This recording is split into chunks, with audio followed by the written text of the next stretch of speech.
We are going to go ahead and get started. Welcome, everyone. Thank you so much for taking time out of your day to be here. My name is Gretchen Saranic, and I'm the Vice President of Success by Six at United Way of Central Florida. Before we get started, I just wanted to share a few things. This session is being recorded. Please use the chat box. I see you're using it now to introduce yourselves. Thank you so much. As the webinar goes on, if you have any questions, we will be checking the chat box, and at the very end, we will be trying to answer as many questions as we can. And then also at the very end, there's going to be a free resource page full of very valuable downloads, printables, instructional videos that you can watch that the panel here put together. You're not going to want to miss that. So without further ado, we are going to get started. So I'd like to introduce you to our amazing panelists, experts in the field of public health. Let's see.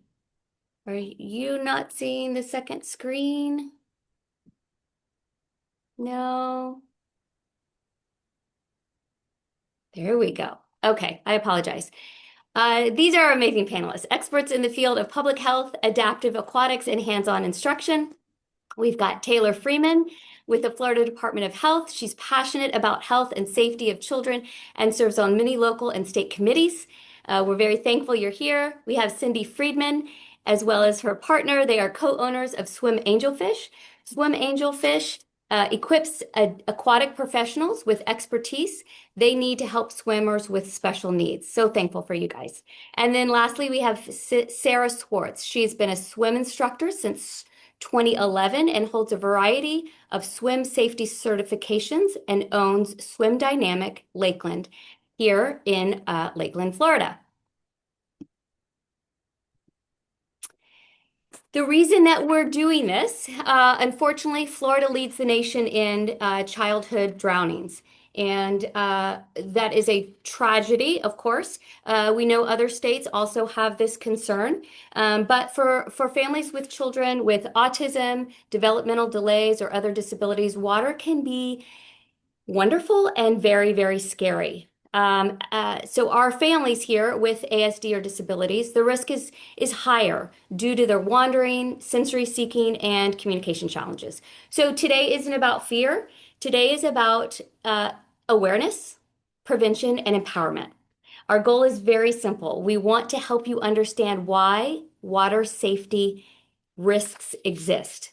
We also want to share practical, realistic strategies you can use at home.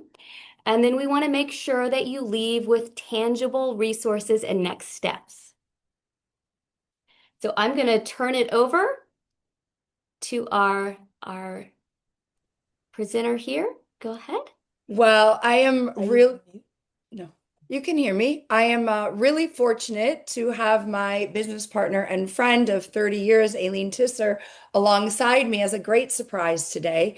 And we've been in this space for over 30 years of adaptive aquatic education and really are grateful to Gretchen, Taylor, and Sarah to come together and provide you with practical strategies that you can use immediately upon leaving this webinar.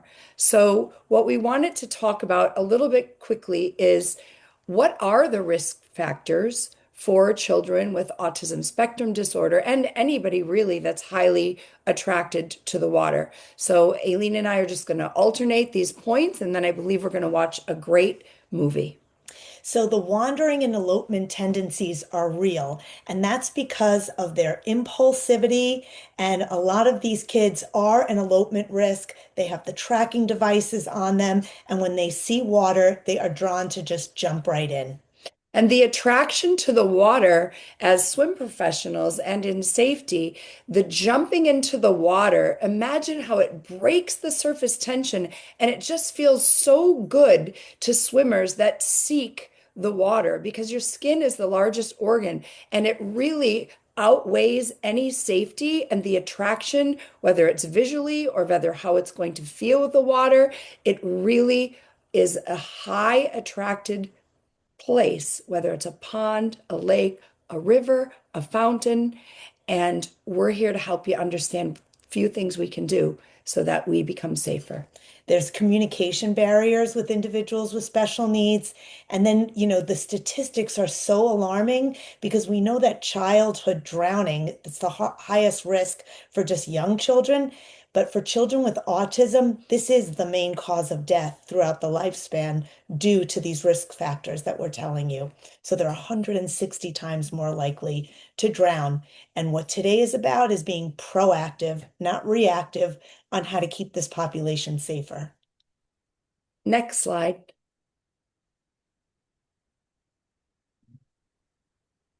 Don't get in. Uh-uh. Usually children with autism are attracted to water. That's right. Right. If we could break that cycle with a simple routine, every time they're near water, stop them in their tracks, hands in the air, clap 3 times, touch your toes. Now ask, can I go in the water? And if you can't ask, tap mommy, point to water. Mommy says yes, then you can go in the water. When you see the ponds or lakes or anything, sort of an image of your child floating there, because that's the reality. Being able to go out as a family in the summertime, stay at a water park without having to put all the furniture at night blocking the door, because you don't know if your child is going to wake up in the middle of the night and open the door and wander around in the water park. They have high sensory needs, autistic and ADHD, children who do not have safety awareness in terms of their interaction with water. No, we cannot get in there. We cannot get in there. No. And Angelfish has really helped us create these safety routines before entering the water.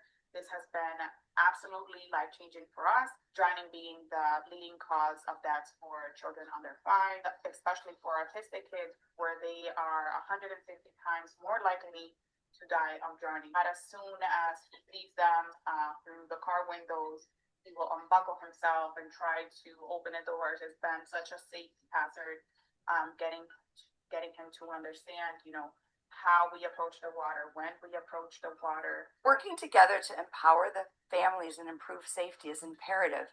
Look at how calm and organized he is when he is not near water. Clap, clap, clap. Touch your toe. Turn around. Can I get in? Okay, your turn. I go under for 5 seconds. Then I take a breath. Right, good job. Under for 5 seconds, then take a breath. Good job. All right, it's time to do our routine before we get in the water. Here we go. Touch my toes. Turn around. All right, so remember, we go under for 5 seconds. You can go in. Go under for 5 seconds. 1, 2, 3, 4, 5. Take a breath. Good job. Take a breath. Afraid you have an accident or something. That's why we want him to take these classes. 4 or 5. 1, 2, 3. Now we're gonna back away. I think he's gonna do it. 5. So, mommy, what are you gonna do now? Regularly. This is why the United Way, Swim Dynamic, and Swim Angelfish, the global leader in adaptive swim, have come together to offer you a webinar on extra layers of protection and immediate strategies.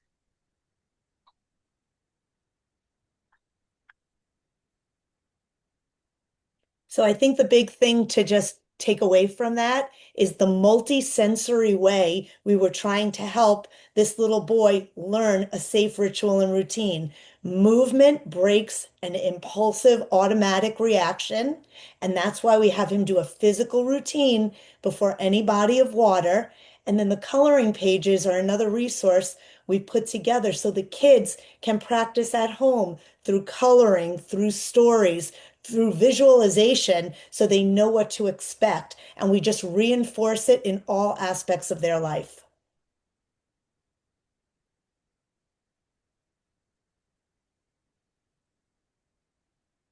Sarah? Yes, ma'am. I was thinking maybe you skipped the water watcher tags, but that might be next. All right. So next up, we want to talk about understanding your child's behaviors and triggers. We want to make sure that you remember that you know your child best.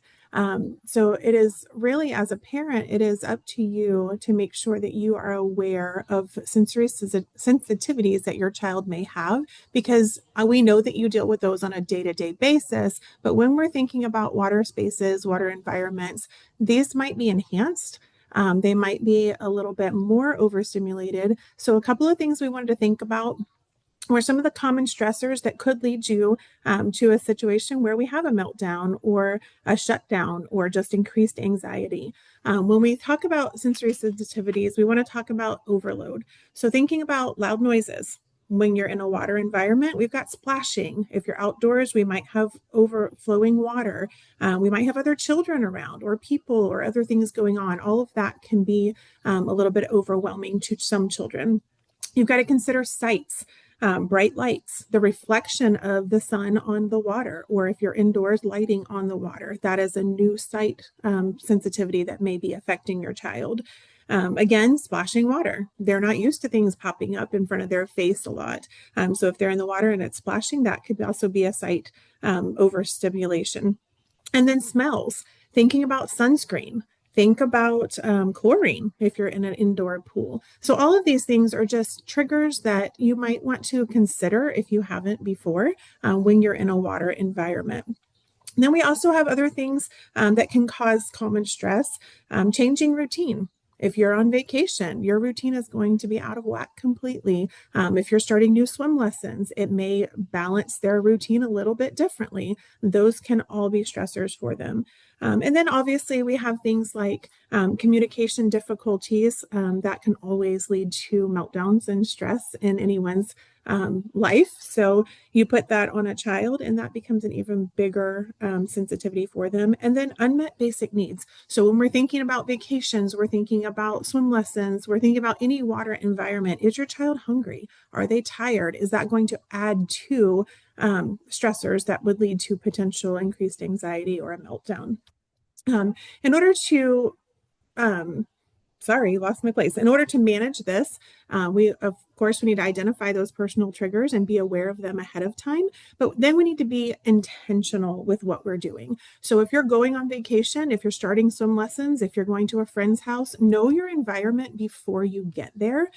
Be aware of what's going to be presented to you. It leads to you as a parent just having the upper hand because, again, you know your child best and you know the things that are going to trigger them the most.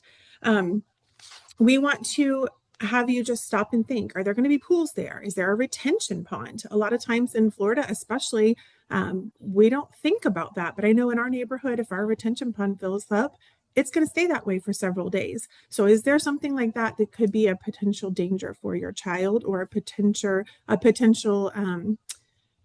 like draw them to it that you were not aware of? Is it different than it was the last time you were there? We just want you to think through your environment and what could be a potential danger for your child. When it comes to, we already talked about vacations and we touched on swim lessons, but when we come to these things, we want you to do your research, especially when you are looking at swim lessons.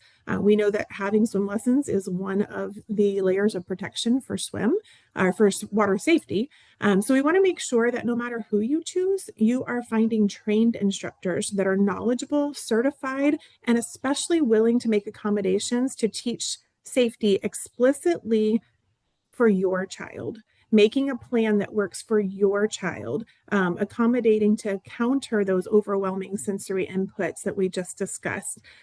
Once you know what your plan is and you've created that safety plan for your child, then it allows you to have a more regulated and positive experience, which is what we want.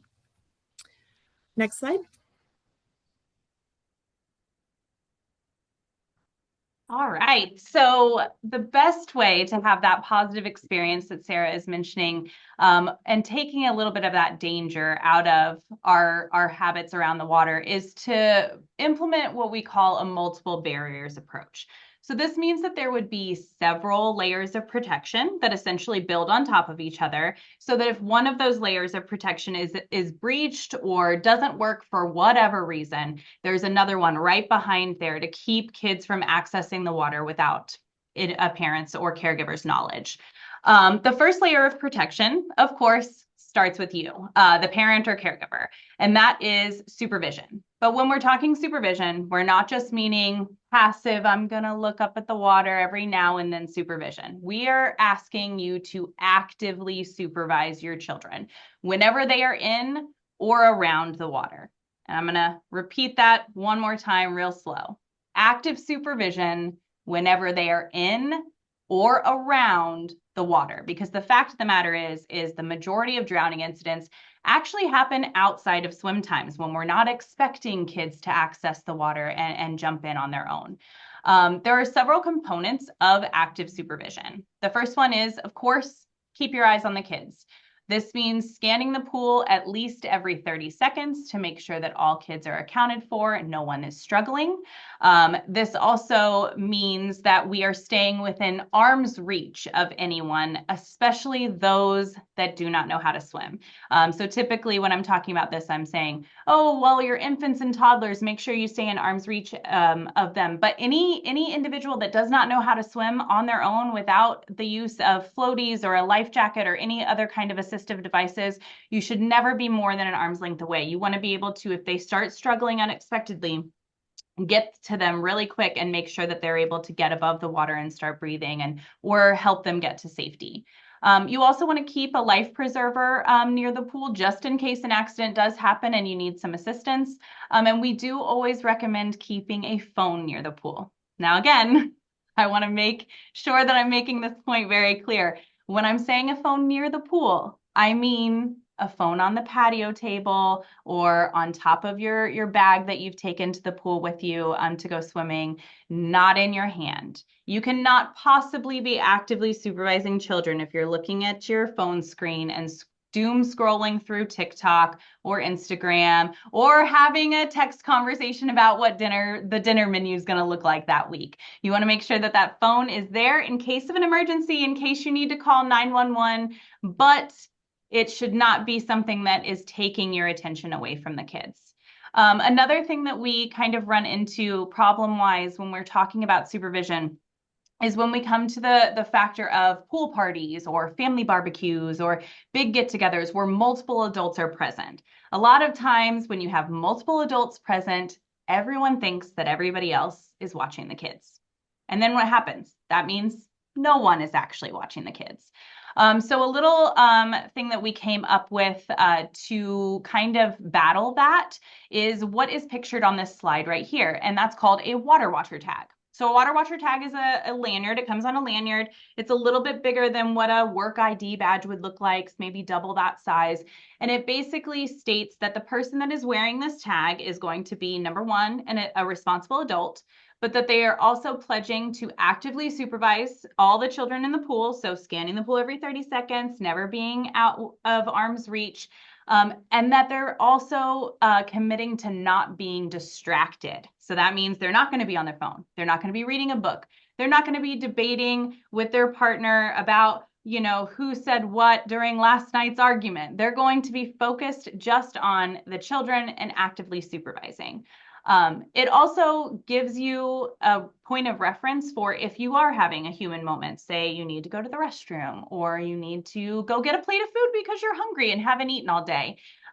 Then you can take that water watcher tag off and you can give it to another responsible adult. So for example, if I was at a pool party and I needed to go get my plate of food because I'm starving, I could say, hey, Sarah, I need to just run inside and get some lunch really quick. Would you mind being the water watcher until I'm done? And then I can go have my break. And then when I come back, Sarah can give me back the water watcher tag. And so then all the parents know, okay, Taylor's the one that should be watching the kids at this point. That doesn't mean that if you are a parent that you don't, need to watch your kid or that you have to just turn over control. I have a 2-year-old. I like to make sure that I am also watching, but it does give a sphere of reference of, okay, this water watcher is in charge. It's also important that you have one person appointed as a water watcher, not two, not multiple, because like I said, If we have multiple eyes watching the kids and everybody thinks everybody else is responsible, then that kind of shared burden means that everybody's a little bit more passive on their supervision, and we want that active supervision component. The second layer of protection that I would implement after active supervision is to keep your pool area secure. So there are several ways that you can do this. Pool fencing is a great idea to have around the exterior of the pool. It can come in different sizes, but the standard pool fencing is about 5 feet tall, and it will attach with a J hook. Important to make sure that when the pool is not in use, that fencing is put back in place and that J hook is attached. If it's not attached, kids can actually walk up to that fencing and pull it apart, and it kind of comes apart into the shape of a V. And that V is small enough that a child can actually pretty easily squeeze into that V and get past the pool fencing and access the pool, which is exactly what we don't want to happen, right? So you want to make sure that when the pool's not in use, all of that is back in place and locked securely.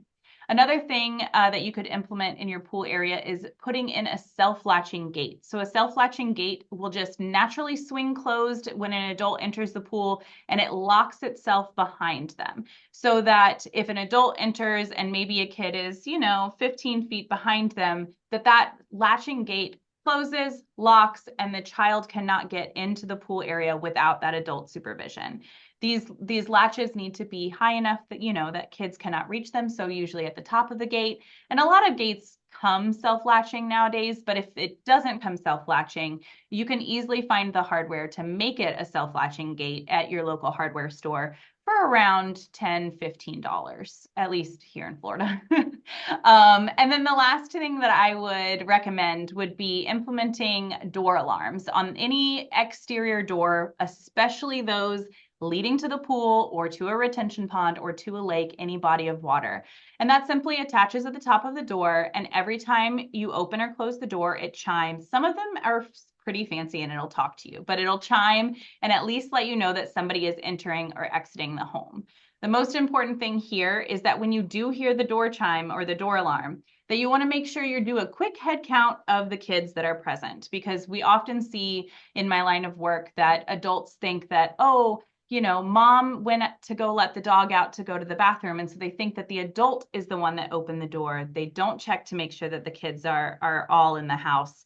And then all of a sudden, mom walks around the corner and says, oh yeah, I was supposed to let the dog out 20 minutes ago. And they realize, oh, that was one of our kids that actually got out the door and got to the pool area. So just make sure that you are double checking even your safety measures so that they are properly implemented and that they are being utilized in the best way possible. Next slide. All right, let's talk about some continued layers of protection. With more than 87% of pediatric emergencies happening at home, parents, you are the most crucial first responder for your child. According to safekids.org, 6 children die from an injury in the home every day, and 10,000 go to the emergency department for all kinds of injuries. These are injuries that we're talking about, common injuries that happen at home, not the big ones, just common injuries. So when we're talking about water safety, we obviously know that CPR is going to be super important, but this can also play out in many, many areas in your life. But since we're talking about water safety specifically today, that's where we want to focus. Rapid action can prevent brain damage and save a life. So it's the parents that often bridge the gap until professional help can arrive in an emergency situation. Studies have shown that immediate CPR can double and even triple the chances of survival, especially when we're dealing with water-related injuries and emergencies. Because drowning causes respiratory arrest first, that's hard to say, and then cardiac arrest because of the lack of oxygen, it is often not possible to wait to start life-saving procedures before the professionals get there. So parents who know CPR can begin those life-saving care actions immediately before that irreversible damage occurs. If you're certified in CPR and first aid, you can also address common childhood dangers, like we mentioned before, those choking things, like choking situations, cuts and scrapes. So just thinking, about water specifically, but also in life in general, we want to make sure, I know Taylor mentioned earlier about those events like family gatherings and barbecues and things like that. We want to make sure that we have someone there that is CPR certified. Think about the public out in the community, parks, playgrounds, pools, what a life-saving event, or I lost my word, a life-saving resource that you could be. A fun, not so fun example. We were having a 4th of July picnic when my girls were little. We had some friends over. My friend sat down her sandwich and her little one had on his little water wings, and she had taken them off to feed her kids. My dog ran over and stole her sandwich. She chased the dog, and before we knew it, somebody was jumping in the pool to save her 2-year-old. We no longer had the flotation device on. Thankfully, he was fine. That was a blessing, but it happens that fast. So in case of an emergency situation, we want to make sure that someone there is capable and certified and available to help should something arise. We know that in any situation, if we have training in an area, that's going to build confidence in us. So especially with life-saving procedures such as CPR, we want to make sure that we're trained. We have that confidence to be able to perform. That way we can reduce panic, and it allows us to be swift and effective when there is an unexpected crisis. When parents are skilled in CPR, we replace their fears and their uncertainties with knowledge, muscle memory, and a clear plan of action, allowing them to potentially play an active role in saving their own child or another child's life. This is huge. Because we believe in CPR education so firmly over at Swim Dynamic, we have recently partnered with Citizen CPR in order to begin a safety circle here in Lakeland and Polk County. We are coming up with our very first discounted, I'm excited about this, discounted CPR class for our community. We've partnered with a local church as well as Citizen CPR, and we're going to be offering those classes to the public. Our goal this year is to do one a quarter. We do have limited spaces available. There is a class coming up February 14th, and there's more information on that on the resource page at the end of this webinar if you are interested in becoming CPR and first aid certified. Sorry about that. Taylor, I think we're up to you. All right. So in addition to all of the great information that Sarah just discussed about CPR and having that emergency skill for your family, I just wanted to take a quick second to talk about one of the most common emergencies that we experience here in Florida, the dreaded hurricanes. And I saw that a lot of you are not from Florida. So if you're not from Florida, insert whatever natural disaster causes you to lose power into the place of the hurricanes. But so here at the Florida Department of Health, we recommend, along with other preparedness agencies, that when you know a storm is coming, you're potentially going to lose power. So we always recommend filling up your bathtubs with water, filling up 5-gallon buckets with water, so that when you do lose power, you're able to cook, you're able to brush your teeth, you're able to wash your hands, bathe, flush your toilets with any of that water, right? Anything that your family uses water for, you could use the water that you've stored in your tub or your 5-gallon bucket. However, a lot of families are so relieved by the time that they get power back that they forget about those standing water sources. So we just wanted to take a quick second to remind everybody that once the danger is past, once the power is returned, once you are starting to get back into the mode of daily life, when you are doing things like uncovering your windows that you covered for the hurricane, you want to also make sure you're draining that bathtub and you're dumping out those 5-gallon buckets and flipping them upside down so that water cannot collect back in them. We want to reduce the standing water that's around so that we reduce the chance that a kid is going to access it and have a drowning incident in one of those buckets or tubs. Next slide. Hi, everyone. If you are a parent. Stacy, did you have that video next, or is that farther ahead? So Cindy, if you want to talk about this slide here, the video will follow shortly after. Yeah. Awesome. So probably some of you were wondering why we saw that routine 2 or 3 times in the first video.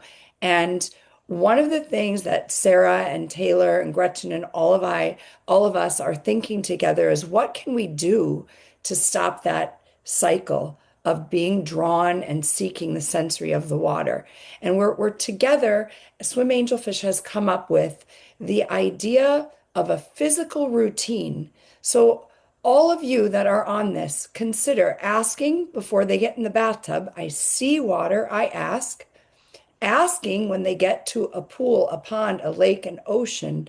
But what if together we were able to look at this example and not just to create a rote example, but something meaningful to the child or the swimmer or the young adult. This is just an example of hands in the air, stomp your feet, turn around, clap your hands like we saw in that video. Imagine if somebody ran to a retention pond and instead of diving right in impulsively, they were so ingrained in the ritual of routine that when I see water, I do something physical. Maybe it's the alphabet, maybe it's cars. It just has to be meaningful to the person. And then they would turn to look for somebody to ask to get in. And in that 10 seconds, somebody was able to stop the child, to notice something didn't look right, or the child stopped and said, well, I can't get in until I ask someone. So the strategy of a safety routine, and you are going to get a copy of the safety routine. There's 4 pages on a PDF that you can download from the resource section. Think about the safety routine or what you could create to allow that time for somebody to stop and not impulsively jump in, which brings me to the stop sign.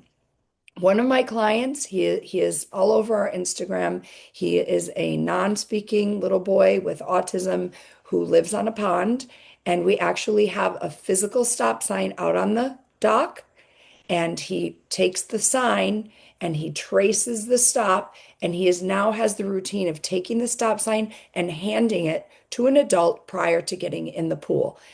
Any extra layer of protection that stops these kids from being so drawn that they jump into the water. And I'm going to let Aileen talk a little bit about the next 3. I just wanted to also point out that nonverbal doesn't mean non-communicative. Just because somebody can't ask, can I get in the pool? If you can get them to understand they need to look for an adult, point. In Cindy's example, it was give them a stop sign. Assume competence in everyone because it's in there. You just have to figure out the way to draw out communication. And it could even just be a tap or eye contact. So really expect that. The next thing we wanted to talk about is a social story to practice expectations. A lot of these kids learn through different modalities, and by telling them the story of what's supposed to happen around water helps them understand the expectation around water. The rituals for practicing safety and whatever language is meaningful between that child and an adult. And then make your own routine. That is critical. Sometimes people think that it's hands in the air, touch your toes, clap your hands. That's really not enough. And I know Sarah and Gretchen and Taylor will agree with this, that it needs to be something meaningful to the child. If they love the alphabet, if they love jumping up and down, something that's meaningful that they'll stop and do, and then work the asking into that. Like Aileen said, whatever that asking is. And feel free to scan the QR code. And I think that's next slide. Hi, everyone.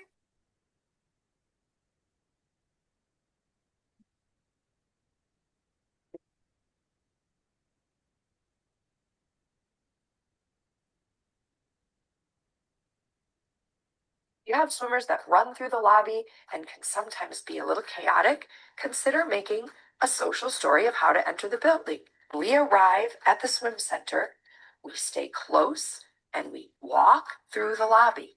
Or make sure that we don't touch things as we pass on by the fireplace and the smoothie stand. And now it gets pretty exciting. We see the aquatic door. We love the blue line that's on the wall, and we head right to the door to open it up so that we can walk in to the pool area. As we go through the aquatic office, we might say hi to somebody, but when we get on the deck, we immediately go into the locker room to get ready to get in our swim gear and go to our teacher. What's so amazing about that is typically you would show up for swimming and expect your child to know they've got to do all of those things to get to the pool. Here we're taking the proactive step to let them know what they're going to see, why they should stay close by, and now they understand the expectation. I'm not going to grab everything along the way. I'm not going to divert away, and I'm going to end up in that locker room so I get to the pool. And that was an actual true example last week. We had two boys who are highly attracted to the water. We got a note from the swim center. We got a note from our instructors there that they were so highly dangerous. And we made that video. We sent the video to the mom and dad. And guess what? They had a safe swim experience. They walked in and they waited there. We met them at the door, and it actually worked in just one visit. So we've been talking a lot about just different ways that we can help our kids have more experience in the water, and one of those, the major one, being swim lessons. Well, one of the initiatives that we have promoted here throughout the Florida Department of Health is to increase the amount of children that are able to access these swim lessons. We do understand that swim lessons can be a cost burden to families, and the state is always trying to alleviate any of these access issues anytime that we potentially can. So one of the things that the Florida Department of Health actually implemented is our swim voucher program. So each county in Florida, all 67 counties, is actually awarded a specific amount of funding that runs from July 1st to June 30th of every year. And this allows us to award qualifying families potentially with a swim voucher for 8 lessons at a approved swim vendor. So like I said, this funding starts on July 1st, meaning the application portal is open on July 1st, and we are accepting applications to September 30th of every year. And then if you do get awarded a voucher, you will be required to utilize that voucher before June 30th of the following year. So for example, if you applied last year and you did not get awarded a voucher because funding ran out, the application portal will open again on July 1st of 2026. So if you're interested, I do encourage you to reapply on July 1st before September 30th at the very least. If qualifying families are families with children under the age of 4 or under, and those that live within 200% of the poverty level. We're giving priorities to families that have a child diagnosed with Autism Spectrum Disorder and any child that is part of an active military duty family. So that's just a checkbox on the application. If one of those applies to you or your child, I do encourage making sure that you check that box on your application, because that would move you into that priority population awardance, and we can process those applications a little bit faster than the regular applications. We do only get a certain amount of funding each year, so if you get an email that says you're eligible but unfunded, meaning we ran out of money and we ran out of vouchers, we don't have any more to supply to families, I do encourage you to reapply on July 1st, because we continue looking at those vouchers every year in July, and we start processing those as soon as possible. This way we can just make sure that we're trying to get these to as many kids as possible, as many families as need them. There is a list of approved swim lesson vendors on WaterSmart Florida, and that is the same website where the application portal is linked. You can see their logo is the first logo on the slide that you're looking at here. But a link to that application portal and that entire website will be included in your resource page. So do not worry, we have included that link so that it's easy for you to access. WaterSmart Florida is not the only scholarship or voucher program that's available to families that are looking to access swim lessons. There are plenty of other programs that are available for scholarships, such as Every Child a Swimmer, and they accept applications to provide swim voucher assistance to families in need. So just be sure to research whatever your local scholarships are and what you need to do to apply to those, and that way you can access the funding if you need some. And then I think Sarah is going to kind of speak a little bit more about swim dynamic and swim angelfish. Sarah? Yes, I also wanted to add one more thing. I know we didn't discuss this, but I recently have begun making a list for our clients specifically at Swim Dynamic. We have found that a lot of insurance companies have a stipend for swim lessons, and they are not telling families. So here in Florida, I know CMS is Your Sunshine Health. They're all going to have those. There's different levels of support there. And we even have a client right now whose doctor prescribed swim lessons. And so it is fully covered by insurance. So I tell families all the time to do your research and use the resources that are there available to you. Know what's available to you. As far as local providers, if you get to the end, we've got a resource page that's been mentioned several times. There is a link for Swim Angelfish directory. We're going to get to our local Polk County and Lakeland resources in a moment, but that Swim Angelfish directory is going to give you all of the Swim Angelfish locations. Anyone who's certified in that program is going to be on their directory, so you'll be able to find that. Same with Water Smart Florida. I saw in the chat someone said Lakeland Water Smart Florida resource. That is all of Florida. Every Child a Swimmer is a scholarship that is available to anyone. There's also going to be a link for that so that you can find those scholarships in your area. As far as here locally in Lakeland and Polk County, obviously I'm going to talk about Swim Dynamic because that's my passion and my love, but there are more resources here than we know what to do with. I've seen a couple of people on here as well, Veronica Kirsch with ISR, a couple of other people here directly in Lakeland. Know your resources, know your providers, know who is available, but I want to talk about Swim Dynamic for a moment and let you guys know what we have to offer. We have been a trusted name in Lakeland in water safety and swim lessons for over 16 years. We host swim lessons all year long in our indoor facility, and we have heated pools, which is lovely. We keep them around 89, 90 all year long. In 2025 alone, we taught over 13,000 swim lessons, and we were able to provide over 50 scholarships through Every Child a Swimmer, the Florida Voucher, and the Florida Drowning Prevention Foundation. We're already off to a great start this year. We've got 12 swimmers already registered and actively involved in lessons on scholarships. We are a Learn to Swim program, and we have taken advantage of the certifications and the credentials needed to hold a standard of excellence, adapting our program in order to meet the needs of all children. We work with every child as an individual, allowing them and to do the best and make the most progress that they can. We're able to adapt our program to meet the needs of children with unique abilities such as autism, anxieties, disorders, sensory and motor challenges as well. But we are humbled, that's a great word, to just so thankful to be a part of the larger swim lesson network provider in Central Florida and across the US. When you are seeking out swim lessons for your child, it can be overwhelming. Again, use your resource page at the end of this. Find the resources near you. Know what's available. Vet those instructors. Make sure that they are the right instructor for your child. Whatever swim journey you decide to take with your child, and I say whatever swim journey you decide because you need a swim journey. If your child is attracted to water, swim lessons are imperative. Just remember, I can't say it enough. Do your research. Know your resources. There are links, again, on the resource page at the end of this to several local swim resources at the end of our webinar. We want to make sure that you have access to those. Check for credentials. Ask other families for recommendations. Don't just do a Facebook, hey, I need swim lessons. Where do I go? Do your research. Know what you're looking for.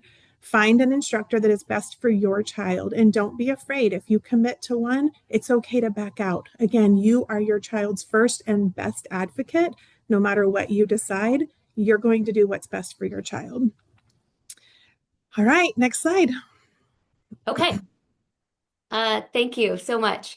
Throughout today's conversation, you heard one thing repeated again and again. Water safety is not one thing, it's layers. And we encourage you to focus on one skill or one step that you can start today.